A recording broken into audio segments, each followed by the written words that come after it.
All righty. Good evening, ladies and gentlemen. Welcome to this week's episode of Roundabout Sports, presented by Filthy Games Room, located at 3479 Newtown Boulevard, and by Interstate 70 Sports Media, where our passion is our profession.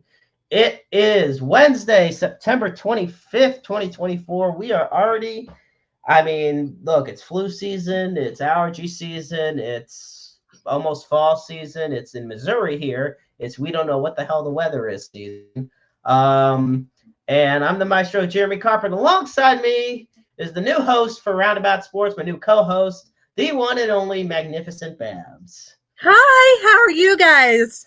Hope you guys are I, doing well tonight, and I hope that you are doing well as Jeremy. I'm doing pretty good myself, Babs. How are you doing this evening? I am doing okay, and I just wanted to thank you for allowing me this opportunity on the show and letting me come back. And I wanted to say thank you for being so kind to me over the summer after everything that happened personally with me. And I love you guys. And if you guys have reached out to me over, the summer after everything, I appreciate you guys and you are loved. And thank you so very much.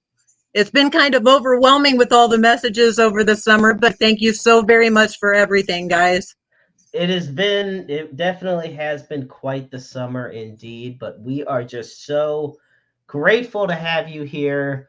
And meanwhile, a good friend of both of ours, Hey, good old Jimmy. Jimmy Harris, is tuning in. And folks, that's another thing about Roundabout Sports that we want you. This is episode 105. So if you're new to the show, when you comment, we're on Facebook. Starting next week, we'll be back on X, hopefully. And on our YouTube channel. Be sure to comment and we'll do our best for any questions. Anything you got for us, we'll try to get it on the show. We're also you can find Roundabout Sports on iTunes, Spotify, iHeartRadio, Amazon Music, and Pocket Cast, and anywhere else you stream your shows. You also can follow us on Interstate 70 Sports Media on both X and Facebook, and Roundabout Sports on Facebook. Babs and I are on Facebook and X as well. Also, as we are month of September, I want to make it known that it is National Suicide Awareness Month. And as always, we put up the NAMI helpline at 1-800-950-NAMI. That's 1-800-950-NAMI. And also for the Suicide and Crisis Lifeline, you dial 988. The line is open 24/7, 365. 366 on leap years, and understand that you're never alone in this world. With that, we are going to kick things off here on Roundabout Sports. Is the fact that, well, for the second straight season, the St. Louis Cardinals will not be in the postseason. It's going to be an empty October in Busch Stadium. But that doesn't mean it won't be a silent offseason for the Cardinals. So, Babs, we had found this out earlier. So, actually, following the Sunday's home finale against the Cleveland Guardians, catcher Wilson Contreras had a long session with the media following the game, and he made it clear he wants to see a lot of specific changes, and that includes in the front office.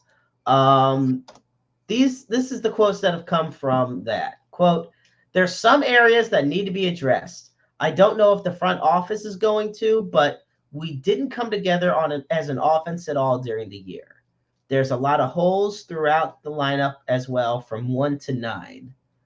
So before I continue with the rest of the quote, Babs, what do you make of that? Well, I kind of think finally someone said something. It's been kind of a long time coming for it to get to this point, I think. I think fans have been at this point for the last 5 or 6 years, maybe even longer than that. So I'm just like, finally someone said something.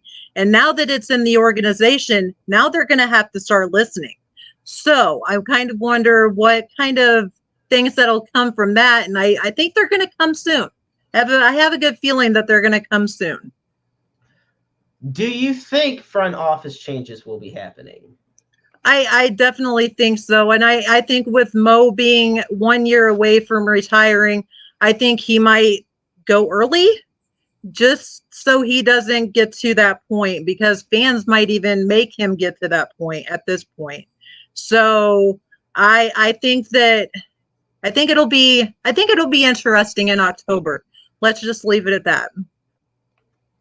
Okay, well, to continue the rest of the quote Contreras had said at the time, Contreras had stated that the only thing we can control is show up next year and keep working. But as an organization, I think the Cardinals are one of the biggest organizations in baseball. And if I was them, if I was the front office, I'd have to be hungry to own this division. We haven't owned this division the last 2 years. I mean, it's interesting Exactly. considering, yeah, I mean, he Yeah. hasn't And been. my okay, I shouldn't say this, but my mom doesn't really watch a lot of baseball, but she's kind of watched it a little bit this year. But she's even said that they feel kind of uninspired. They're just kind of going through the motions, and they're not really doing anything productive. They're just kind of showing up to work and going home, kind of like a 9 to 5er, if that makes any sense. Right. I mean, it's something where, look, we've seen a lot of good improvements from the Cardinals this year as opposed to last year. And I think the term "let the kids play" kind of did very well for the Cardinals there at the end. You had Wynn, you had, I can never remember that outfielder's name, and it just drives me Victor crazy Scott, every day. Michael Yes, Stiani. yes, Siani. Yes, I love Siani, and I could never remember his name. But yeah, he's doing really well this year. Even though he's been on the injured list a couple of times this year, I'm very kind of interested to see where he goes from here. I look at it from a standpoint to where, and especially over the past week or so, where guys like Victor Scott, guys like Brendan Donovan, Mason Lynn, especially, and Jordan Walker, they really have set the tone for what the future will look like for this team. Now, while we look ahead to the future, we also have to ask ourselves, is Paul Goldschmidt going to be a part of that future? A lot of rumblings are going around about whether Paul Goldschmidt's made it clear he intends on playing in 2025. Retirement was something that people were wondering from the 37-year-old. But reports are saying the Diamondbacks are eyeing their former slugger. And of course, Cardinals are in talks about bringing him back. But this is the thing. And Eddie, thank you so much for tuning in. That's what happens to Paul Goldschmidt with the Cardinals.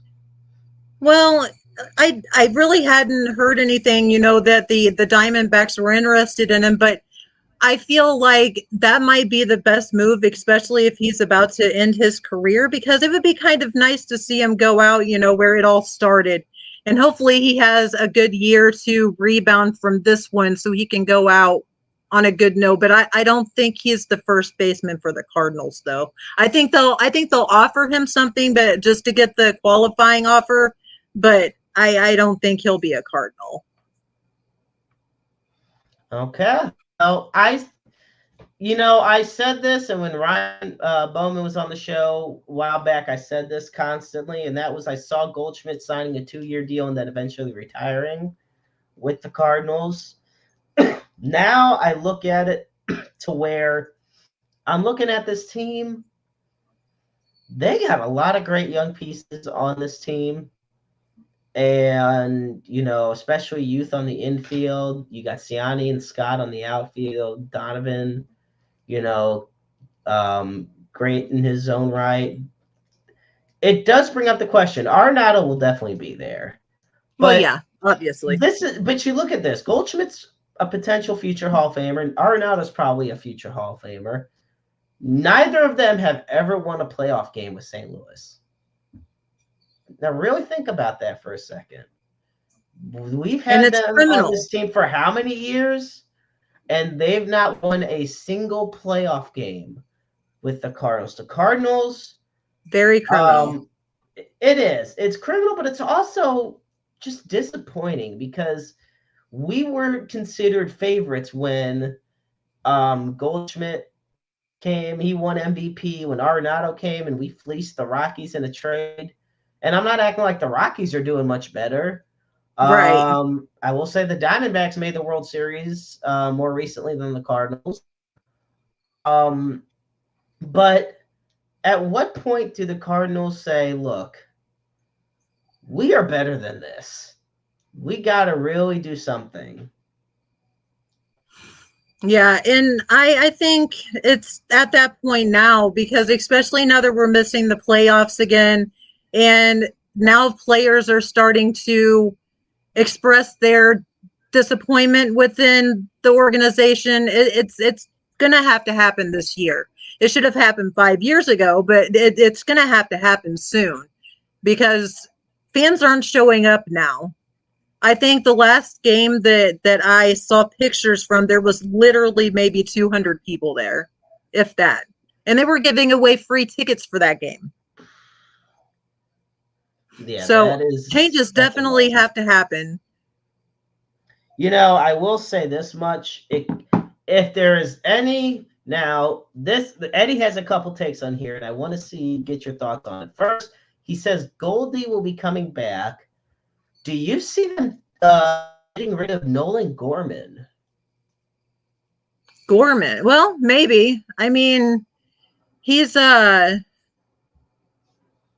really he hasn't done too much for us this year. I mean, he's been kind of here and there with it, but other than that, I could see that happening. And definitely Walker. Walker should have asked for his trade once they sent him down.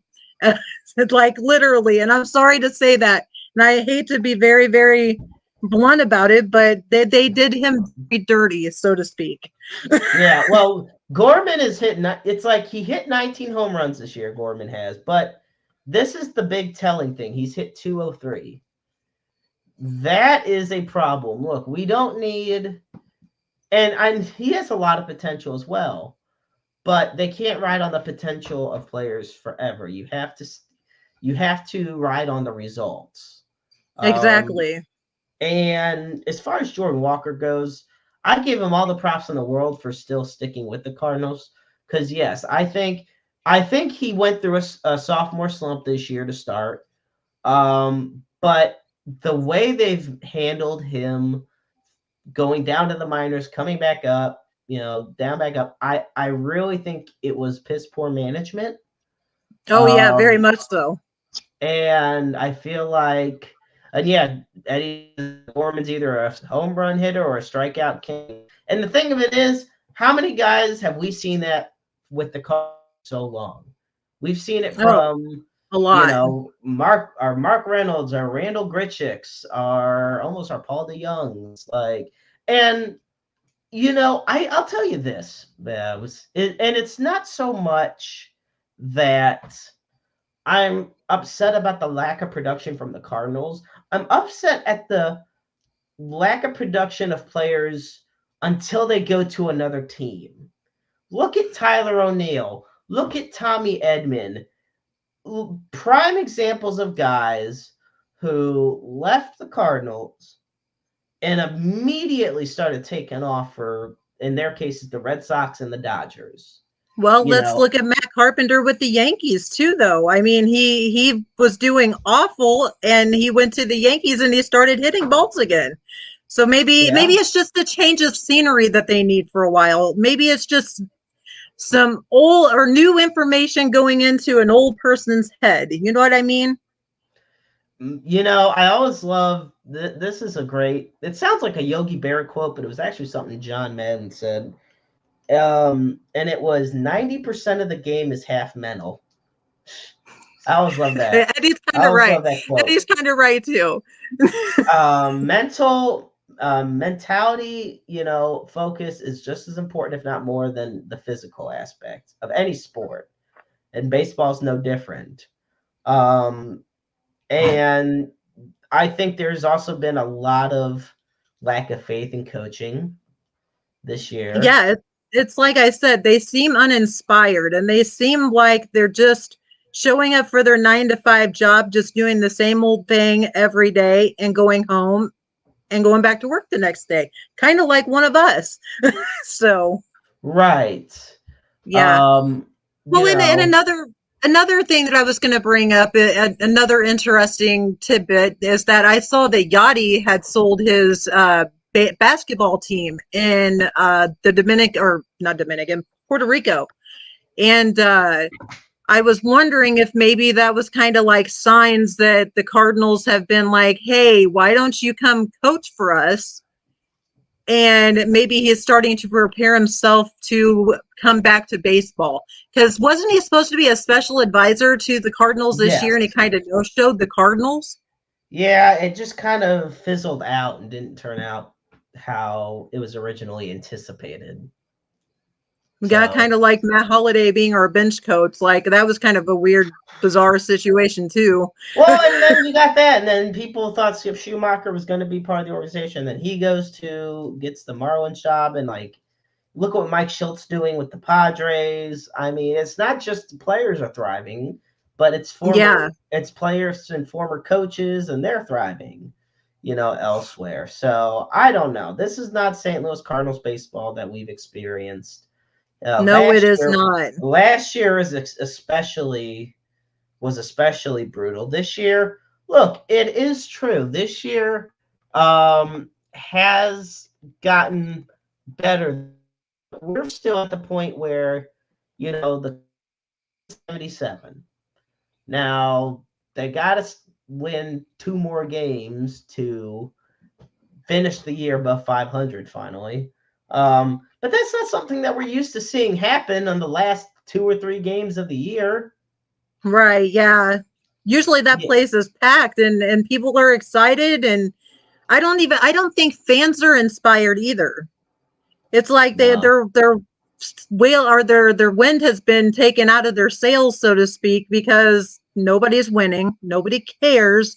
The front office doesn't seem like they care. And I kind of made a point about it the other day that once the Cardinals decided that they wanted to be real estate agents before a baseball team, we knew we were in trouble. And Yeah. I kind of feel like that is what kind of like the tone was set when Ballpark Village became a thing, because it seemed like they were more worried about getting people to buy beer rather than have a team on the field to buy the beer for. You know what I mean? And it's kind of come to head to that. And I honestly think that even Mo himself has said that there's going to be changes in October for the front office. So hopefully he stands by that, including himself. So Right. your dad's Um, on here too. Hi, Mark. exactly. And it's also a quote that Yogi Berra probably said as well. I love it. So I gotta say, there, and I hate being this guy, but it could always be worse. We could be 37 and 120 like the Chicago White Sox are. Oh my gosh. Speaking of the White Sox, have you been following their Twitter account or their X account? Yes. Excuse me. Oh my Yes. gosh. It Twitter, is X, I don't care. yeah, whatever it is.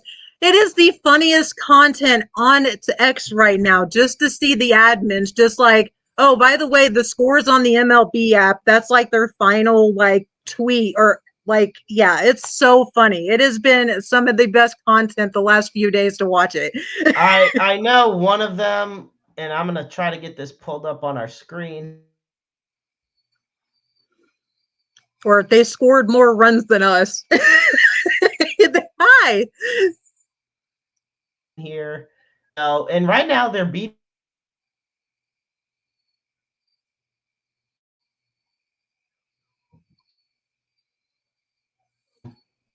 So while that goes on, I love this. This is one of them. This is just one example.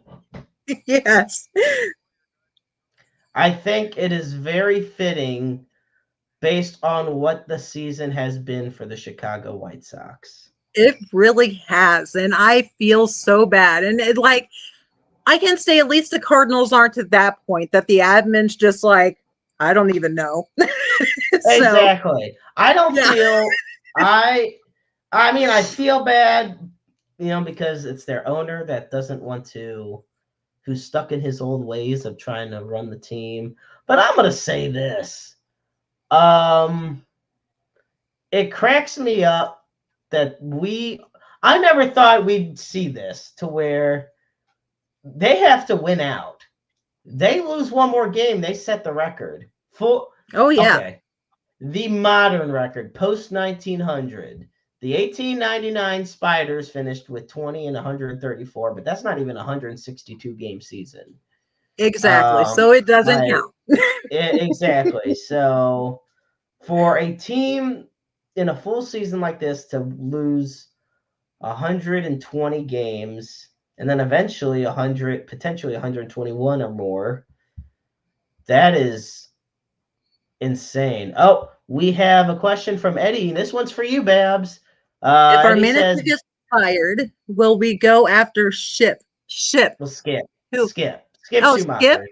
Oh, Yeah, oh, I don't think so. I think he'll be a Marlin for a little while. I think we'll be okay with that. But that's why I was bringing up that it's kind of interesting that Gotti is now starting to sell off things in Puerto Rico, and he sold off his basketball team, and he sold off. I think he has said that his house was for sale in Puerto Rico. So I wonder if he's trying to move back up this way to take over the Cardinals, because he did once say that he wanted to be a manager, and I guess so did Albert Pujols, though. But that will never happen. But that could be a pipe dream for us. We can just be like 100 years later. No, he didn't get fired, honey. He left to go to the Marlins to be their skipper, babe. But yeah, right. yeah, but yeah, I think it'll be awesome to see all of the new changes for the Cardinals, and I'm ready for it, and I'm excited. Hopefully things will start happening soon with it. I have to say, and it's funny for me that I just have to throw a random Marlins fact out there. This is just random. They've Hmm. never won they've been in the league since I think 93. They've never won a division title and they've won 2 World Series. They literally have Okay. more World Series rings than they do division titles. Right. How does They've that won- even happen? they they made the playoffs only 4 times in their history, but every time it was as wild cards. Uh, but oh, okay, I got you. I They got were you. The wild wild card card. when they were a Yeah, wild card okay. team when they won the World Series in 95 and 03. No, I'm sorry, 97 and 03. So I just random tidbit. Well, that But is very moving, interesting though, because that almost gives me hope that even though we're going down the path of the Marlins not having winning seasons, maybe we'll at least get maybe one or two in they like added 30 a years. third wild card spot, and we're still eliminated from the postseason. Now, Right. I will tell you who's not eliminated from the postseason, although they are trying desperately hard to get eliminated from the postseason, and that is our blue friends on the west side, the Kansas City Royals, who are currently winning. Excuse me. They're currently winning 3-0 against the Washington Nationals. The Royals are 83-74. It is their first winning season since they won the World Series in 2015. Potential AL MVP Bobby Witt Jr. has definitely been a spearheaded godsend for them. But right Oh yeah. now, I'm going to tell you, they're 7.5 games out of the division, which that's done. But you look at the wild card standings for Major League Baseball. And right now, the Orioles have clinched a playoff berth.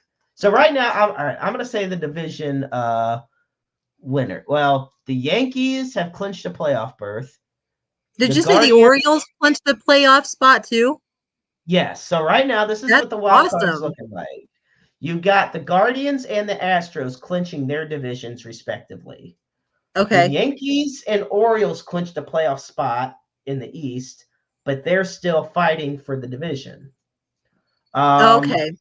So as of now, though, the Orioles are the first wild card team. Then you got the Tigers and the Royals at 83 and 74.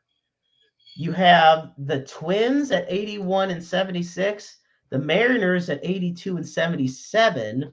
So they're both 2 games back. And then the Red Sox are 80 and 78. So you basically got a 3.5 game difference between 5 different teams.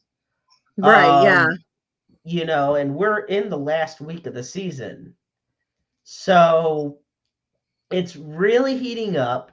Right now, when you take a look at the Kansas City Royals, like I said, right now they are playing the Nationals. But if they have a tough matchup against a 3-game series against the Atlanta Braves coming up and throughout the season. So this Royals team was really on fire, and then they fizzled out during the summer, as most of the AL Central teams did, except the White Well, Sox. Bobby Wick Jr. can't carry them forever. No, and the thing And of it is, there is a lot of great players on this Royals team, but like looking the at young, you're right, and Salvador Perez, right? um, you know, but looking at this Royals team right now, as far as like their hitting, for example, we'll go with their average. Right now, Bobby Witt Jr. leads the team with a 333 batting average. You go down the second place, and you got Salvador Perez at 271. As far as home runs go, Bobby Witt once again leads with 32 home runs. Salvador Perez second with 27 home runs. Bobby Witt once again leads with 108 RBIs. I mean, all these stats are basically led by Bobby Witt Jr. But then Exactly. you And got, and it but then this is the thing: you got guys like MJ Melendez, Michael Massey, Vinny Pasquantino, Hunter Renfroe, who have all made, and Paul DeYoung's there, but these other guys have made such great contributions to keeping this team in contention in the American League, not just for the division, but for the wild card. right, definitely. Yeah, and it's kind of the Royals have always kind of been like that. They go into spurts. They have really good days and then they have really really bad days. And whenever they're really good, they're really good. And when the bad days are there, it's terrible. It is. And now how old are most of their players on their team? Or are they like kids or are they like our age kids? I mean, the fact that even our age could be considered kids, good I mean, lord. I I'm mean, we're trying to keep talking us alive here. most of right are a lot of these players are in their mid 20s. Of So course okay, so you they're kind of got your like kids. outlet. Like, okay, well, here's the prime example: Bobby Witt Jr. He's 24 years old.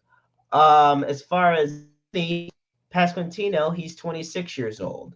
We'll do you MJ Melendez, 26, or he's 25 years old actually. So there is a lot of youth. And then who to me is then you got guys like the veteran Seth Lugo, the starter for the Royals in the rotation, having a great year, just a 3.03 ERA, as well as 178 strikeouts on the year.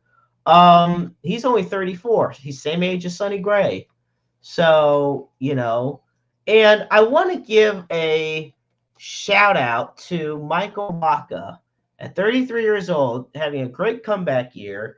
With the Royals, he has really turned things around this year. He is 13-8 with a 3.28 ERA. He's only had 3 starts where he had a no decision. He struck out 143 batters in 161 innings pitched. So major kudos to him. So Yeah, and it's like I said, most of the Royals problem is that they're younger guys that don't have a lot of MLB experience.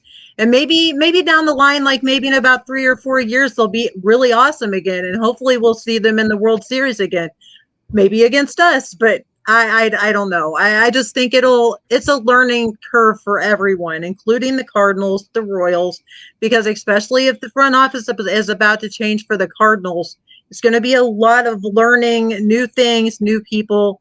And maybe that's their issue in Kansas City. Maybe it's they just don't know each other that well because they are so young and they don't know each other. Maybe I was always taught by a friend that clubhouse chemistry is the most important thing in a baseball game, because if you can't go to work and get along with your coworkers and know them, you're not going to run the ship very well.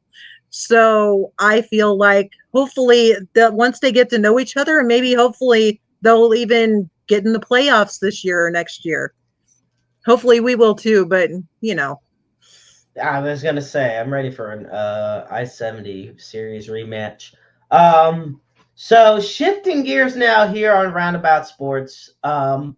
So we have Nick tuning in. First thing, we're gonna get this quick tidbit out of the way. Nick says Cowboys or Giants for Thursday night football tomorrow. Is the Cowboys season in jeopardy of being over? So I don't think it's in jeopardy of being over. That said, if they lose to the Giants, very well could be. I'm still surprised the Giants beat Cleveland last week. didn't football just start? We are in week 4, but this is the wow. thing. Okay. The Saints. So Dallas won in week 1. They got blown out by New Orleans, and then they got blown out again by Baltimore. They play on a short week on Thursday night, so tomorrow night, against the Baltimore Ravens.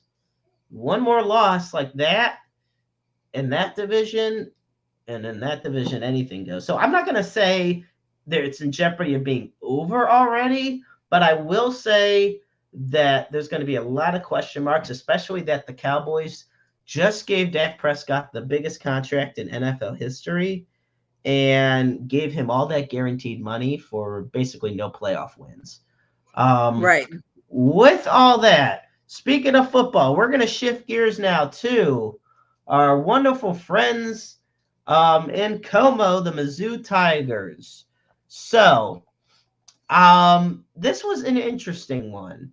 Last week, the Mizzou Tigers took on Vanderbilt, and it was about an ugly of a game that as you could get. Missed field goals, just pitiful offense, turnovers. Vanderbilt held their own. In the end, though, it was a missed field goal in double overtime that led to Mizzou winning 30-27.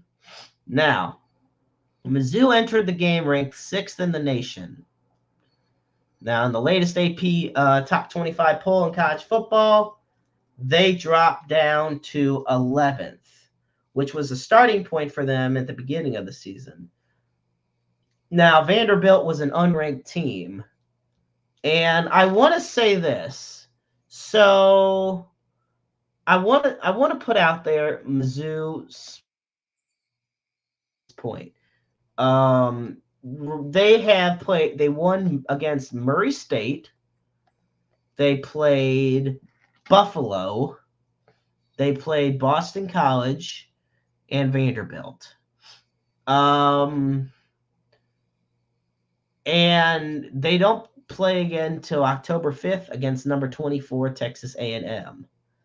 Now, I will say their first 4 games were home games. But looking at that competition, aside from Boston College, there wasn't a whole lot of competition. And Vanderbilt, it's a conference win, so that's always huge. But Babs, I mean, do you feel the fall from 6th in the nation to 11 is justified so far? I mean, it's like I've told you before. They've got a new coach. They've been doing a lot of positive changes with that football team, because if I don't know Mizzou football that well, but from what I've heard from, like people around me and people that I talked to, I guess they weren't doing very well even like 3 or 4 years ago. So just to see them winning games now is good. And I'll take a missed field goal win over a non-win any day of the week. And I hope that it'll be a learning thing of coming back next week and kicking butt and getting back up there again. I don't really see it as a big deal right now, but maybe let's talk like 3 or 4 weeks down the road here. So I'll say this much. I think it's not the end of the world. And of course, losing that conference game would have dropped them potentially down to 20 for all we know. Right. I Yeah. think So it given could the be worse. strength, yeah, and given the strength of the teams they've played so far, and it's showcasing how good the team is still. I think 11 is a pretty good spot. It's not as bad as I thought. I thought they were going to 15 or lower. So the fact that Yeah. they're at 11 still, which is basically top 10, Yeah. right on the verge. Now Nick is saying he's asking me, Luther Burden, first round draft pick next year? No, yes. He's a first rounder. He's a Heisman candidate right now. I don't care what anybody tells me. This guy is first round material. He's one of the most explosive and exciting players in all of college football right now. And I want to put this right now and see if I can get his stats for right now, just his season. Um, so right now he's got 19 catches for 257 yards and 4 touchdowns. He's also got 2 carries for 21 yards with 1 rushing touchdown. Against Vanderbilt, he had 6 catches for 76 yards and 2 touchdowns. He's already, he's close. He's going to probably match his touchdown total from last year in just a couple weeks. So, yes. Oh, and then he asks, Brady Cook, where does he rank in the quarterbacks in the SEC? Ooh, okay. So this is where, we got an interesting one. There's 15 starting quarterbacks right now in the SEC. As far as QBR goes, Brady Cook is ranked. I believe he's ranked. I see it. He's ranked 9th. Now, if you want to talk about how many plays that he's run, Brady Cook is actually 3rd in the SEC. But right now, I mean, Jalen Milroe, Carson. To me, Carson Beck might be the top quarterback. Quinn Ewers is always great. I also do really like Peyton Thorne from Auburn. But you have to put Brady Cook in the top 5. I feel, he's definitely top 10, but you could most likely put him as a top 5 quarterback in the SEC. I don't see him as a top 10 quarterback. Or I'm sorry, I don't see him as a top 3 quarterback yet. And, I don't know about top 10 in all of college football, especially when you got 134 FBS schools. But, he has a great team around him. He's got, to me, one of the top coaches in all of college football. And the Mizzou culture has grown back. I think there was a period of time where it was just kind of a stagnant program, but it is back on the rise. I mean, they literally just beat Ohio State last year in the Cotton Bowl.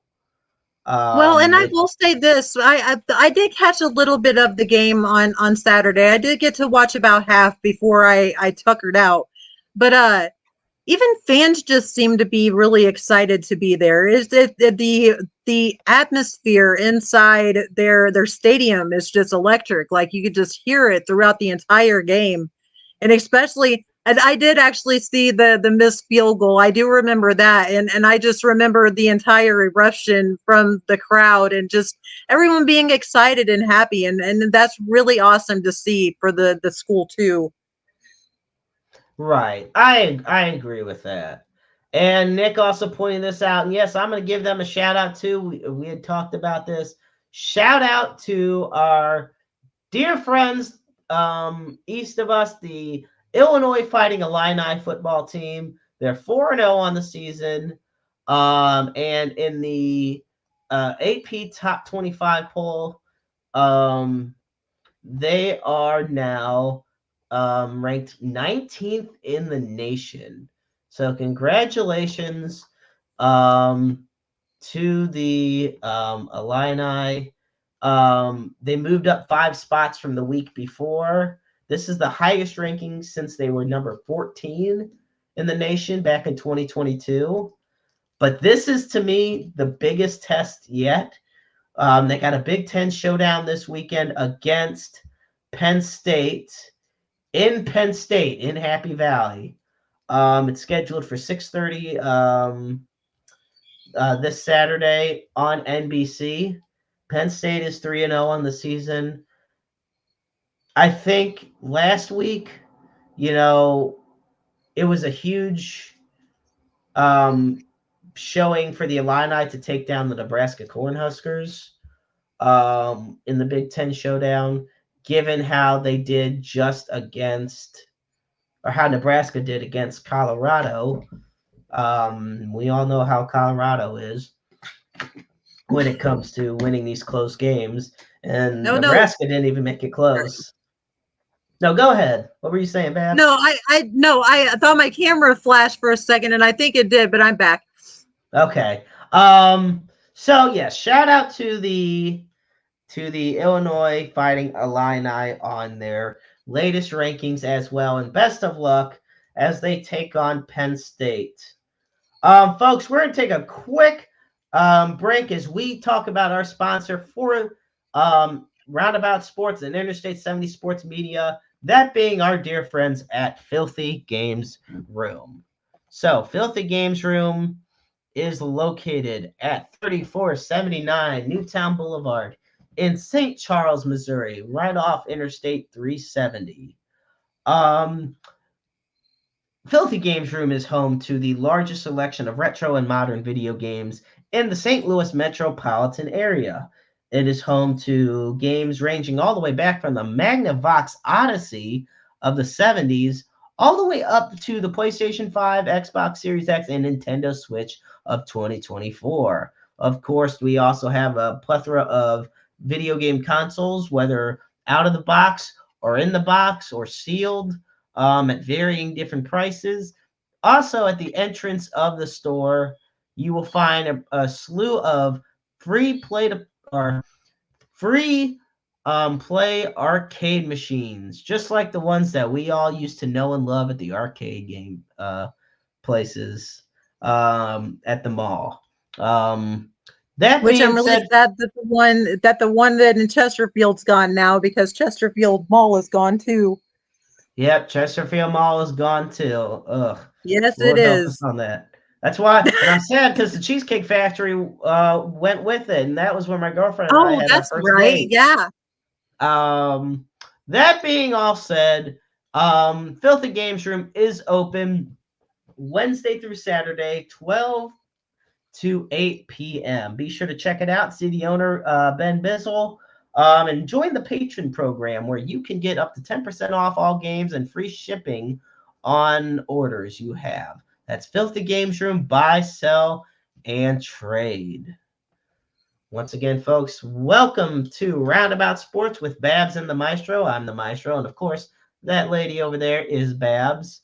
Hello. I'm going to give you the floor now, Babs, because there's some latest news in the world of wrestling you had been wanting to talk about. Yeah, so and actually, first of all, let me first say happy birthday to Mr. Chris Slammer that's in our chat right now. Gonna give my little strong arm for Mr. Slammer there, but thank you for joining us, and it's great to see you, and I hope you are doing well on your day.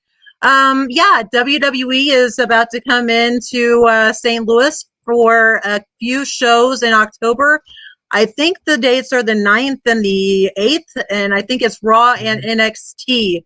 There's a pay-per-view on, oh, sorry, they don't call them pay-per-views, premium live event on Sunday, and I guess they're in Atlanta the night before, and they're going to come in and check the Facebook page because I will be going live with maybe some few of my friends that I might be able to find around while they're in town. So just be looking for that, and I'll be excited to share that with you guys. And yeah, I'm really excited. And I guess the NXT is going to be here on Tuesday, and they're both live shows. And yeah, Raw will be here, and it's the first, or that will be the last 3 hour Raw ever because they Really? are, yes, they are moving to 2 hours next, the week after they are here in St. Louis to prepare themselves for the Netflix changeover, which they will be 2 hours for.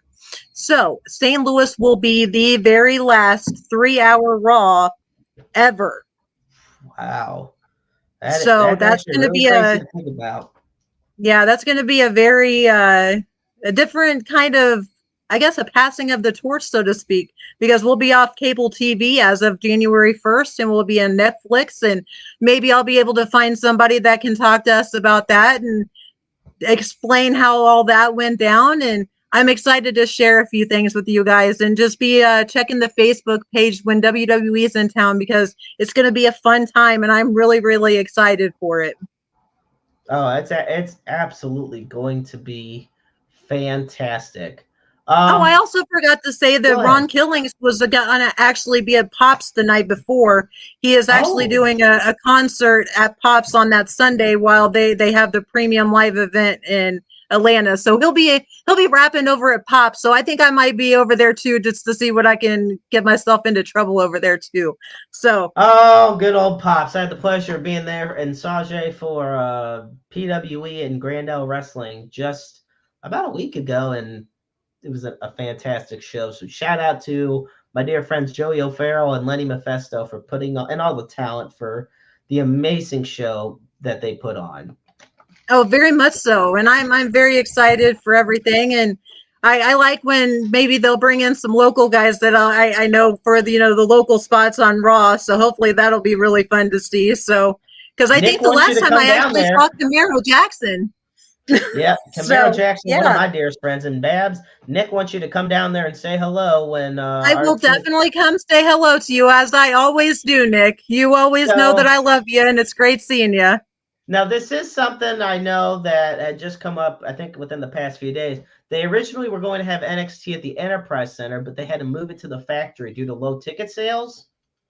Yes, because I don't think Raw's doing very well either, but they have that contract with Enterprise. So I think there's a lot of issues going along with that. Yeah, because I honestly think that Vince McMahon and WWE have a contract with Enterprise. And I think that's why AEW has to use Shafitz because I think it's blocked actually from being used. So Oh, yeah. that So would there's a whole explain lot of it. legalities. Yeah, there's a lot of legalities there with that, but I'm really excited and I'm very excited to share some content with you guys from the shows and hopefully maybe even bring in a few of my friends that I can find on the page for us and seeing what we can find out. And I might even actually make a Nick say come say hello for us on the page. I, I mean, I know I said hello to Nick at the show last week, so I'm sure he'll definitely Oh be yeah. looking forward to that. But yeah, Um, it's like I said, our truth will be here on that Sunday, and then Raw is the night after, and then NXT is at the factory. I am so glad that you told me that it's at the factory because I didn't know that news until right now. So I would have shown up at Enterprise and been like, "Where's everybody at?" So oh my God, yeah, that would definitely. Can't wait to see how that would play out. yeah, Um, I will say, quick random update for the day: the Chicago White Sox and Los Angeles Angels are now tied at 2-2 in the bottom of the fourth, as the Chicago White Sox look to avoid baseball infamy. I mean, hell, they've already tied baseball infamy, but I say at this point, with just a few games left, why not just go for infamy? Sole Right. Yeah. possession of it. Sole possession of it. Yeah.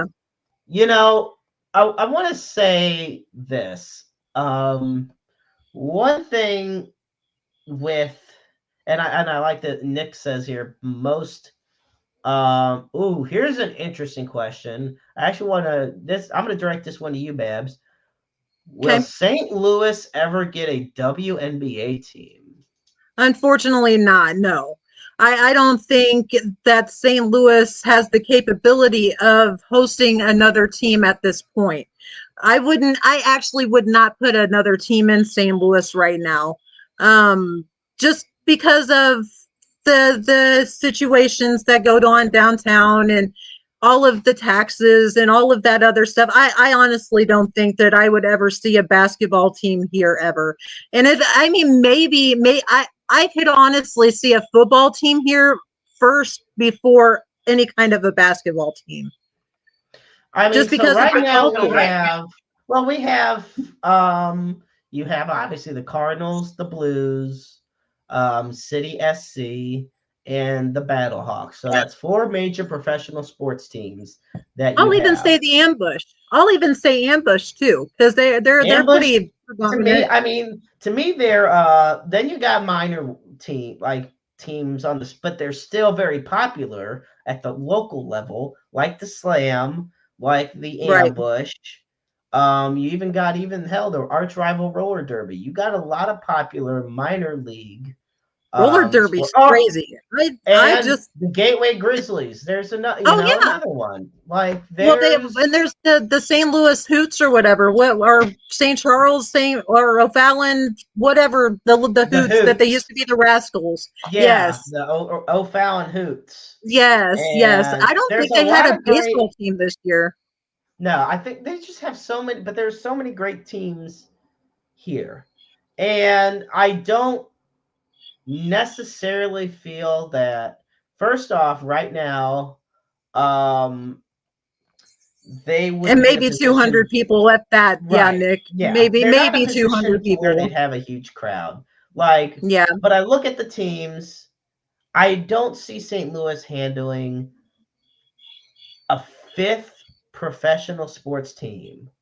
No, I don't That either. is that to me is a really, I mean, right now you look at Kansas City, the Missouri side of Kansas City has the Chiefs and the Royals. And this is as far as profession, like major professional. And the Kansas side has Sporting KC. And then, of course, you got the KU Jayhawks and the Kansas State Wildcats. But as far as major teams go, Sporting KC, Chiefs, and Royals. But they don't have a hockey team. They don't have an NBA team. It's so to maintain, and we already know, we've talked in yes, the KC Comets, but we've Can I talked. ask a question really quick? Yeah, go for it. Is do you think because that Kansas City doesn't have that much exposure sports wise, do you think that's why they're getting the World Cup?